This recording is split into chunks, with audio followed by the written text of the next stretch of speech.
Hi, good morning. So let's talk about our occupation. Have you ever thought about why you do what you do? We tend to live our way into our thinking more than we think our way into our living. Have you ever really thought about that? Have you thought about how our interest has a large bearing on how we think rather than the other way around? We rather than our thinking having an influence over our interests. And that has a large bearing on how or the kind of occupations that we choose and what becomes of our thinking when we do certain occupations over the years. So I just want to explore and see what are those areas that we are specifically looking at. So if you think about it, what is an occupation, right? It's something standardized that we constantly do. It's repeated. It's a persistent type of activity. It becomes a habitual way of us living, right? So it makes us act in specific ways. So, although we react differently to different types of occupation that we're in, we all have the same sort of social need. Why do we do what we do?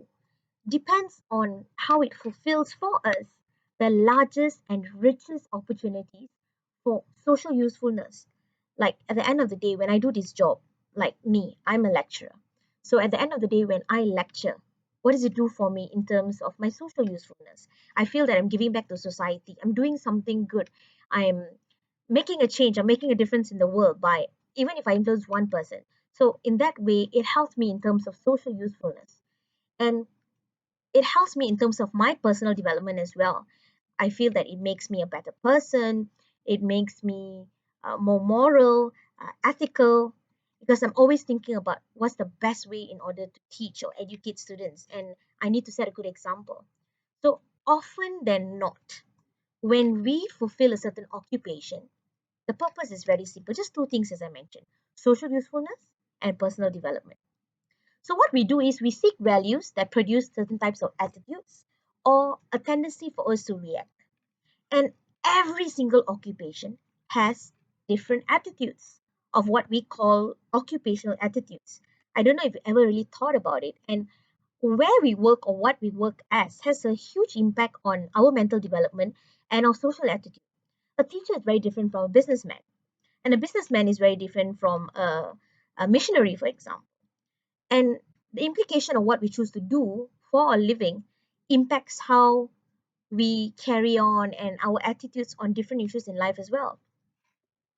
So let's take a sculptor and a teacher, for example. What's the difference between two? And how does it impact their attitudes, for example? If you think about it, a sculpture, what he or she does is they work on a sculpture, right? So they need attention to detail, complete concentration. Nobody can disturb them during this time. And most often than not, in their workplace, there's a sign saying no interruption, or you can't go in, or they lock the door, or there's a personal space that is needed in order for this person to do their job. And it kind of provides a slow moving mental pattern for them and makes the person's attitude more calm, relaxed, patient. Okay. If you look at a teacher, for example, a teacher who teaches grammar, right, and spelling will have a more mistake hunting mental pattern, right? Because they're always looking at mistakes, constantly identifying them.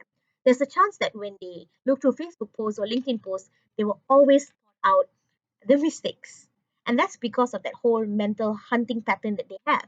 So each profession kind of prepares you for different things.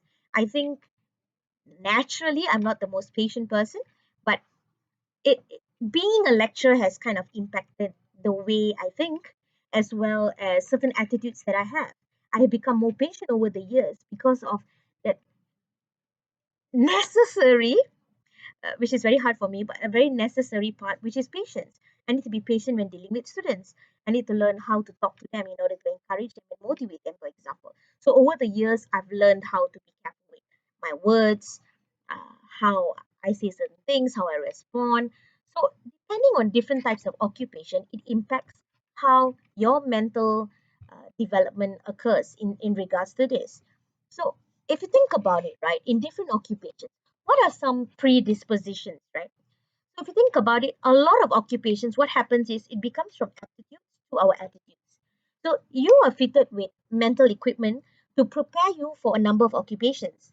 Like I think I could be a businesswoman as well, right? But the activity or value associated with a specific occupation determines what you start thinking about after years and years. So if you think about it, say a business person, okay, a businessman, what is the chief value for him? His chief value would be business activity that yields profit. Okay, and there's a huge correlation with monetary attitude, right? Because his value is associated with creating profit through business activity. But it will be very different for a teacher, for example, or lecturer. So although we all come with the same inherited predispositions, our mental equipment, like for example, if you are a fast thinker, we think on our feet. If we work in certain occupations, we might dress corporate, right? And for us, a sign of success would be being a CEO, for example, right? And our social attitude would be towards uh, getting a position, highest position, and the highest salary, and being most fashionable, being stylish, being groomed to a certain level, corporate, right? But someone in teaching position, for example, we become more laid back in our social attitude. Success for us means how well our students have done. A researcher, for example, their success would mean how many grants they can get, the amount of money they can get from those grants in order to develop a specific research purpose. Okay, being recognized worldwide for their contributions in research. So every one of us has different um, occupational attitudes as we gear towards whichever occupation that we're in. And this kind of impulses change for us as we go into each occupation. And the longer we are in an occupation, the more of those attitudes become part of who we are. I don't know if you agree with that. But let's look at some examples, right? We talked about chief values earlier, and we said businessmen, their chief value is business activity that yields profit, right? So what about a missionary then? For a missionary, value is converts. If they get converts, they consider it a value. So they move towards a convert hunting attitude. Okay, that's what they consider as value. How many people they can convert and bring to God, for example. But if you look at politics, value for them, their chief value would be to create a vote hunting attitude. If someone votes for them, right, that is the chief value that is important to them.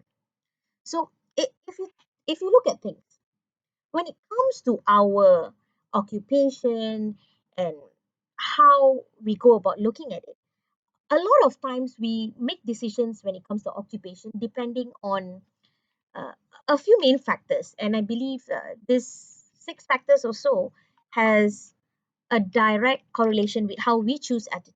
One, our self-concept. Two, our abilities. Three, the occupational attitudes of that specific occupation. Interests, motivation and achievement, and of course, values, right? So self-concept looks at who we are as a person.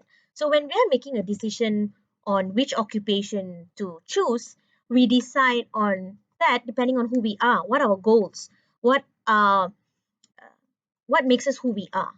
So, for example, if you're the sort of person whose self-concept is about, who you are, is uh, you wanting to make another person's life better, for example, you might be involved in social work, for example. That might be a factor that pushes you towards doing that kind of work, right?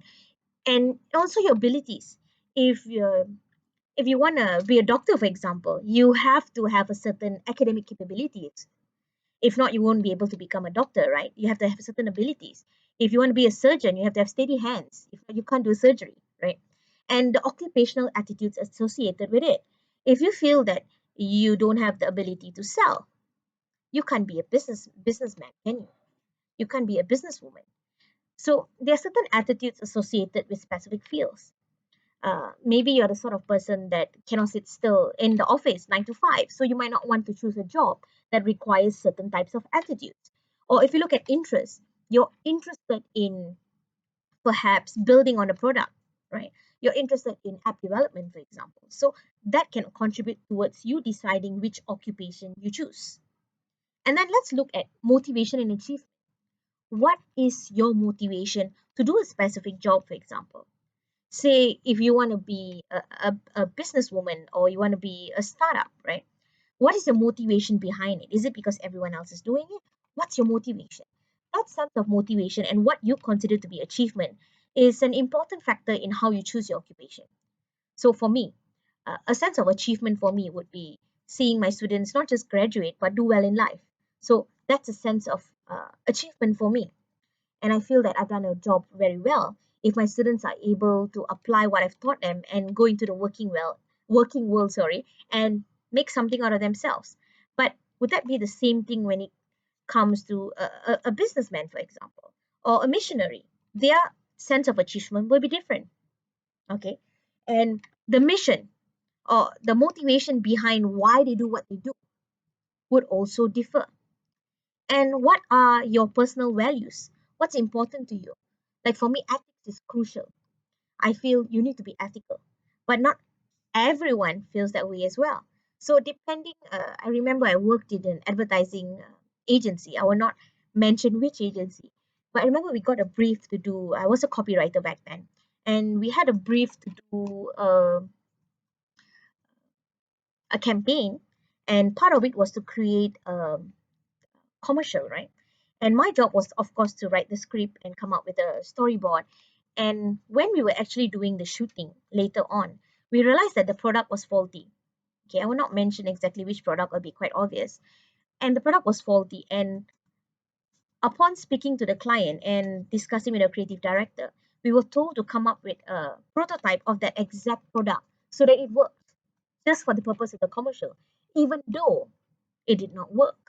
So I had a huge issue with that and I couldn't move forward. And I ended up telling my boss that no, I can't do it. It's against my ethical principles, you know. And I eventually left the job. Okay. So sometimes certain values kind of determine the line of work that we end up doing. Okay. So think back again and ask yourself, why are you doing what you're doing right now if you're already in occupation, or if you're a graduate, a fresh graduate, or you're in I mean not high school, but you're in university, and you're trying to decide which occupation you should follow. Think about that decision making process.